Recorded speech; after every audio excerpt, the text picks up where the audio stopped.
আৰু মন কৰক ৰাইজ, আমি যে কৈছিলোঁ আৰক্ষী বিষয়াগৰাকীয়ে তেওঁক ৰাতিয়ে ঘৰলৈ যাব দিছিল, হয়তো তেওঁ সুৰামত্ত অৱস্থাত আছিল।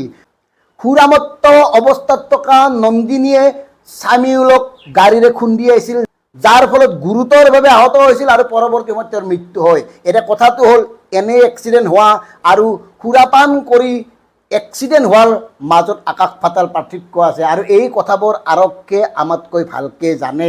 আৰক্ষীয়ে জানে যদি সুৰা খোৱা বুলি প্ৰমাণ হয়, তেতিয়াহ'লে কেছটো ক'ৰবাৰ পৰা ক'ৰবাই লৈ যাব। আৰু সেইকাৰণে তেওঁক ৰাতি থানালৈ নাহিবলৈ পৰামৰ্শ দিছিল। আনহাতে আমি আকৌ কৈছোঁ, এই যে গাড়ীখন, এই যে আৰক্ষীৰ গাড়ীখন যথাসময়ত উপস্থিত হৈছিল, কিয় অস্বীকাৰ কৰিলে?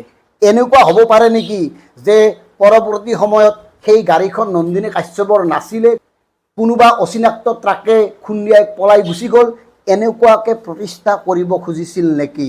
ৰিপৰ্ট এটা লিখিহে দিব লাগে। গতিকে মন কৰক কথাবোৰ ৰাইজ, ক'ৰ পৰা কি হৈ আছে। সেইখিনি সময়ত যদি নন্দিনীৰ স্বাস্থ্য পৰীক্ষা কৰিলেহেঁতেন, সকলোবোৰ স্পষ্ট হ'লহেঁতেন।